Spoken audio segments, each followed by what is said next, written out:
saya agak sedikit terpukul. Saya berdoa terus sama Tuhan gitu ya, sama Allah.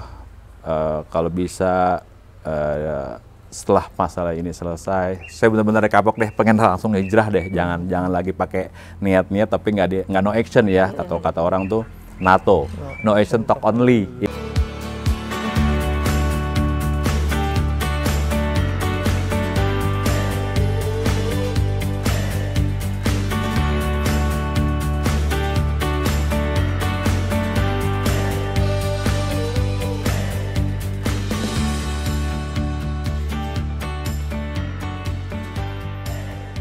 Bismillahirrahmanirrahim. Assalamualaikum warahmatullahi wabarakatuh. Bismillahirrahmanirrahim. Robbi sholli sodri wa isli amli wa uqdatam min lisani yafqahu qauli. Selamat datang Sobat Hijrah di My Hijrah My Adventure. Bersama saya Naufal, MC dari acara ini, yang insya Allah akan memandu di acara ini. Ya, Alhamdulillah di kesempatan pagi hari ini kita diberikan nikmat sehat, nikmat iman maupun nikmat Islam, sehingga kita dapat berkumpul di acara yang insya Allah diberkahi oleh Allah Subhanahu Wa Taala. Jadi di My Hijrah My Adventure ini kita akan melakukan talk show, melakukan sharing inspiratif bersama tokoh atau sosok dari hijrah inspiratif nih, yang bernama Bapak Ben Ukraina, yang akan kita langsung saja sapa nih. Assalamualaikum warahmatullahi wabarakatuh. Selamat pagi Pak Ben. Selamat Bagaimana pagi. Pak kabarnya? Sehat alhamdulillah. Alhamdulillah. Waalaikumsalam warahmatullahi wabarakatuh. Alhamdulillahirabbil alamin. Sehat juga ya. Alhamdulillah Pak sehat. Nih Pak, sebagaimana tadi saya udah jelaskan sedikit di awal Pak, kita akan melakukan talk show atau sharing nih terkait perjalanan hijrah maupun hidup. Hari gitu, ini ngomong hijrah.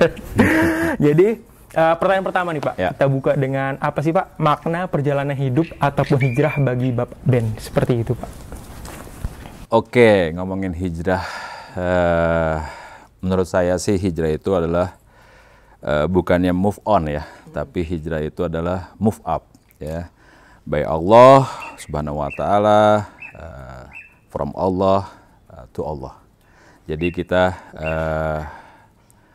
melakukan sesuatu yang dibenci Allah, kita menuju sesuatu yang diridhai Allah. Jadi jalan yang lebih buruk menjadi jalan yang lebih baik. Itu sih menurut saya makanya. Oke, jadi bukan move on tapi bukan move up move ya Pak. on, move up. Wah gila itu super banget itu.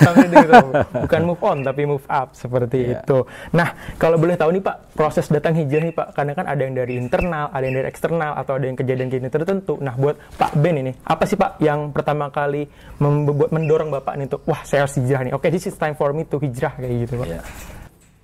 Awal mulanya sih saya juga mengenal ini ketika itu dunia peribaan ya. Saya lihat itu udah pernah baca sih tentang peribaan itu, dan luar biasa. Momennya itu ketika saya haji di 2013 ya, itu di tenda di Mina itu. Kita kan di situ bisa menjalankan sesuatu ya, misalnya apa namanya membaca salawat, baca Quran, dan saya membaca sesuatu buku tentang riba. Dari situ, wah lumayan tuh, mungkin hidayah ya dari situ ya. Langsung saya ambil, saya benar-benar niat pulang dari haji di 2013 itu pengen total deh jauh dari dunia peribaan. Ketika itu sih momennya itu. Oke. Jadi mungkin yang sedikit lebih ditekankan hijrah finansial itu ya Pak. Betul, ya. Benar-benar Bapak meninggalkan semua ribawi, kemudian pindah ke lebih syariah ekonomi seperti itu ya Pak ya. Nah terkait proses itu tadi Pak, kira-kira apa sih Pak yang paling berat dalam proses hijrah dari Pak Ben itu sendiri Pak? Iya, pas pulang dari sana, ya saya coba langsung total ya, semua yang berhubungan dengan finansial di konvensional itu saya coba hilangkan step by step. Asuransi juga demikian ya, coba step by step. Terus saya benar-benar pengen, wah kebetulan anak saya kembar 3 itu baru masuk SMP ketika itu. Udah pokoknya masuk semua pesantren gitu kan ya. Bismillah lah gitu kan. Memang tantangannya dari keluarga yang lain. Saya masih kecil gitu ya, tapi nggak tahu saya giro saya waktu itu kencang sekali gitu ya, dan istri juga cukup mendukung. Namun di dunia pekerjaan masih apa ya? Gimana nih? Apa yang harus saya lakukan gitu kan ya? Akhirnya saya ya sudahlah, saya resign, saya coba cari bisnis apa di luar sana. Namun balas baliknya ketika saya mulai niat dan mau coba menata, malah saya dapat project di kantor yang cukup signifikan, itu jumlahnya triliunan gitu ya. Dan saya bilang, wah justru kok malah berbalik tuh saya sedikit. Wah ini justru rezeki anak soleh nih yang pulang haji gitu kan ya. Wah lah, dari situlah saya coba jalankan, tapi justru itu momennya yang saya agak sedikit kecewa. Jadi saya jalankan proyek itu justru menghasilkan masalah dalam proyek itu. Ada klien kita yang bad debt cukup besar, ratusan miliar, sehingga saya agak sedikit terpukul. Saya berdoa terus sama Tuhan gitu ya, sama Allah, kalau bisa setelah masalah ini selesai, saya benar-benar kapok deh, pengen langsung hijrah deh, jangan lagi pakai niat-niat tapi nggak no action ya, atau kata orang tuh NATO, no action talk only, ya kata gitu kan. Udah kalau ini terus aja sampai mungkin itu juga tahapan juga ya. Saya jadi dekat sama Allah, terus berdoa, tahajud juga mulai. Dari situlah saya benar-benar ini selesai, saya benar-benar harus selesai gitu loh. Langsung udah keluar resign dari dunia finansial itu. Iya, oke Pak. Jadi memang ujiannya berat, insya Allah berkahnya juga mantap ya Pak. Insya Allah. Saat kita bebas beraktivitas di luar rumah, semua urusan jadi gampang dibereskan. Tapi awas, demi kesehatan dan keselamatan bersama, kita harus tinggal di rumah aja. Terus bagaimana dong dengan segala urusan transaksi kita? Tenang, kan ada Muamalat.din, aplikasi mobile banking terbaru dari Bank Muamalat. Dengan Muamalat.din, segala kebutuhan transaksi seperti isi pulsa, beli token, dan bayar rekening listrik, transfer dana, hingga top up OVO dan GoPay bisa beres dari genggaman Anda. Biarpun di rumah aja, semua urusan bisa diberesin pakai Muamalat.din.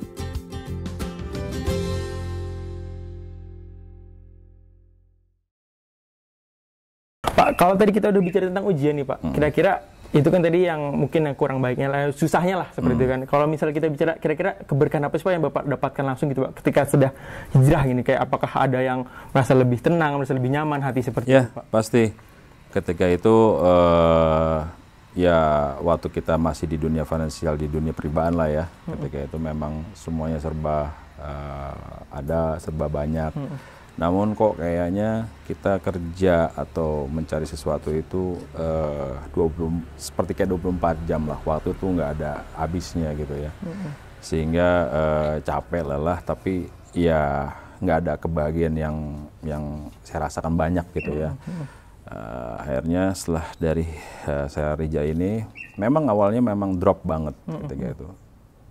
Income yang dulu ya bulanan bisa ratusan gitu ya, namun pas begitu hijrah mencari sesuatu bisnis baru, jadi entrepreneur gitu kan ya, saya pikir jauh banget deh dari income yang ininya, namun beda gitu rasanya tuh, kebahagiaan itu ada gitu loh, melakukan sesuatu itu nikmat-nikmat aja dan santai gitu loh, sampai akhirnya ya udah jalanin aja deh prosesnya seperti apa gitu.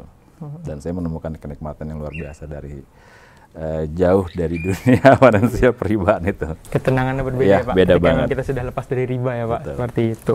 Nah kemudian nih Pak, kita tahu lah mungkin hijrah itu tidak mudah lah Pak, tidak semudah membelikan telapak tangan seperti itu ya Pak. Nah buat Pak Ben sendiri Pak, bagaimana sih peran keluarga dalam proses hijrah Pak Ben nih seperti itu Pak? Ya, awal mulanya memang mendukung sih, ya. Cuman mungkin mereka, termasuk istri saya ya, melihat kamu kan orang sibuk, dulu sibuk, aktif banget gitu ya dalam pekerjaan kita, bareng-bareng, belum istri juga kerja gitu kan. Terus apa yang mau kamu kerjakan setelah misalnya nggak ada planning apapun gitu kan?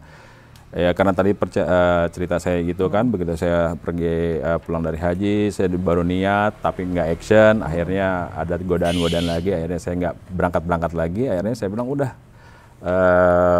saya langsung pergi sampai ya istri juga agak khawatir awalnya gitu, kamu coba dulu deh, pastikan dulu ininya bisnis apa yang mau dikerjain apa gimana gitu ya.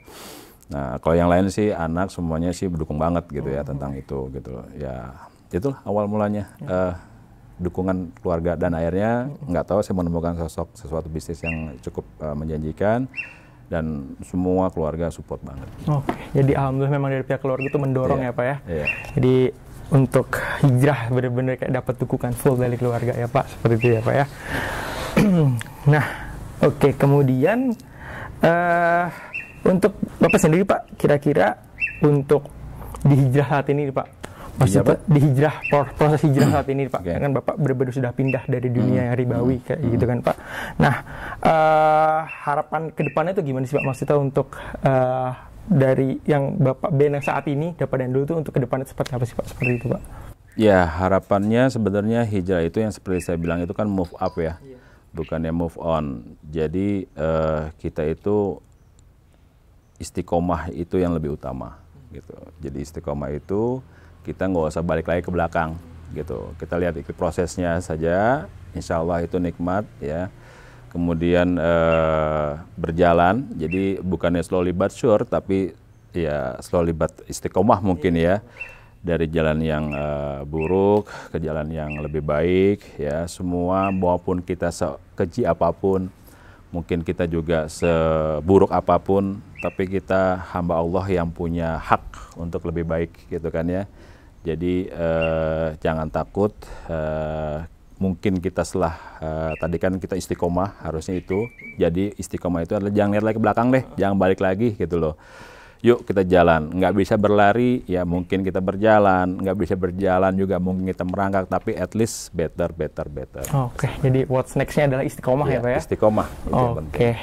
Oke, Sobat Hijrah, di sesi 1 ini kita sudah cukup banyak untuk mengenai proses hijrah dari Pak Ben. Di sesi 2 nanti kita akan sedikit banyak lebih mengenali Pak Ben nih, bagaimana sih sebelum hijrahnya, kemudian juga setelah hijrahnya seperti itu Pak. Tungguin terus saja, sesaat lagi kita akan melanjutkan sesi 2 dari wawancara ini. Sekian dari saya, wassalamualaikum warahmatullahi wabarakatuh. Waalaikumsalam warahmatullahi wabarakatuh.